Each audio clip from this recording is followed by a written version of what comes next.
Salut les jeunes. Quand j'ai fait quelques modifications dans la deuxième maison que votre grand-père a bâtie, j'ai trouvé des 2x4 qu'il avait coupé sur la terre qui avait été donnée en héritage par son père, c'est-à-dire votre arrière-grand-père André Gionnet. Je pensais de faire quelque chose avec ce bois-là quand j'ai venu à débarrasser en arrière du garage. Puis le trip a commencé quand Jean-François m'avait demandé si j'avais encore un vase en verre soufflé vert que maman avait dans la maison qu'il aurait aimé avoir. C'est de là sa partie, mais je ne sais pas comment ça arrivait à devenir des bateaux. En tout cas, j'ai trouvé ce bois-là, puis j'ai commencé à faire ça.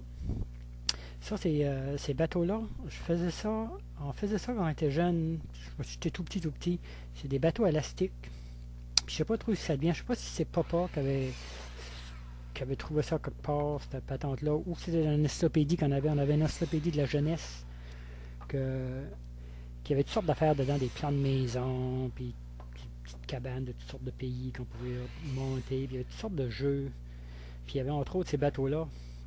Je me rappelle au début, si on faisait ça avec des bouts de planche, puis c'est papa qui nous faisait, parce qu'on était trop petits.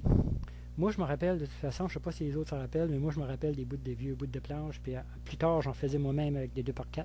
Puis je jouais en arrière de la maison, justement, là, c'est la maison Roland-Steur, la première maison familiale, dans la pré en arrière. Puis ça, c'est la maison de votre arrière-grand-père André, parce que papa était né, qui était en face. C'est le même terrain, c'est la terre de François Gionnet, là. Ça, supposément que François Gionnet, c'est c'est tous les descendants c'est lui qui a créé toute la descendance de Gionnet en Amérique du Nord. Hein. Oui, ça vient dessus ces terres-là. Vous allez voir, là, ouais, c'est François Gionnet. Ça part de la baie des Chaleurs jusqu'au Trécarré, les terres à François Gionnet.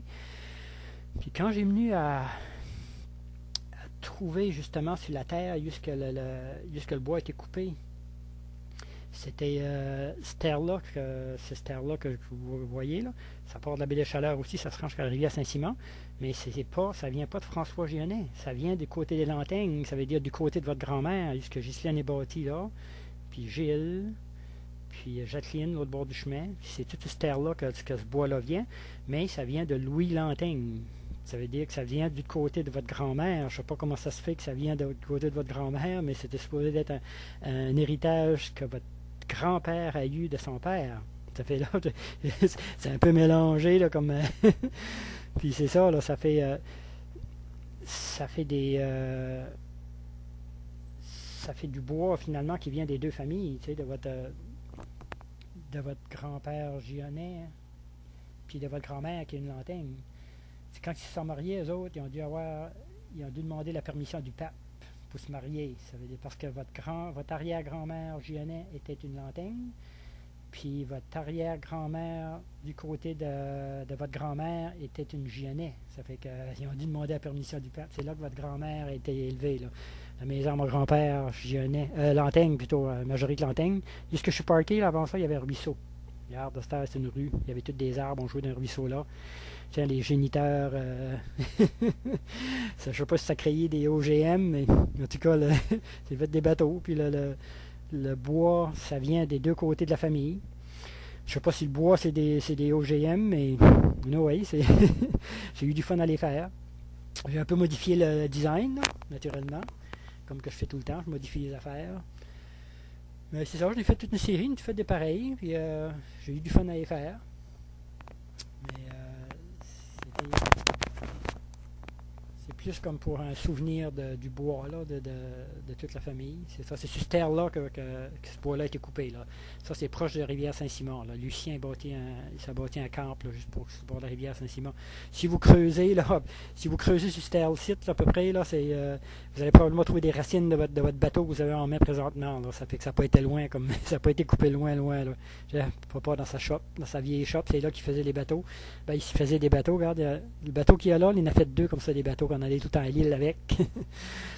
ça, c'est la production, un peu modifiée. La mesure là, que je travaille avec, là, ça appartenait à papa, ça. Depuis que je suis tout petit, là, il travaille toujours avec ça. Il a toujours travaillé avec ça. Il appelait ça un pied de roi. Tu parles d'un autre, oui, un pied de roi. Mais ça travaille bien. J'ai tout le temps travaillé avec ça. Depuis que je m'en souviens tout petit, il y avait tout le temps ça dans ses poches de coverall. Ses coveralls en jean, avec des bretelles. Là. C'était il y a tout le temps eu ça. C'est vrai, il faut que je donnerais un Roland. Ça appartient à Roland, ça. Je vais réamener. Là.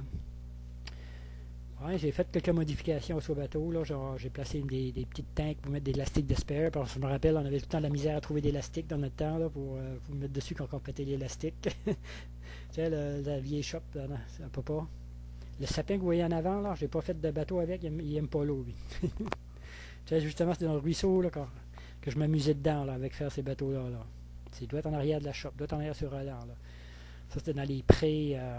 Je passais des heures. Je rentrais tout le temps avec les bottes pleines d'eau, puis l'été.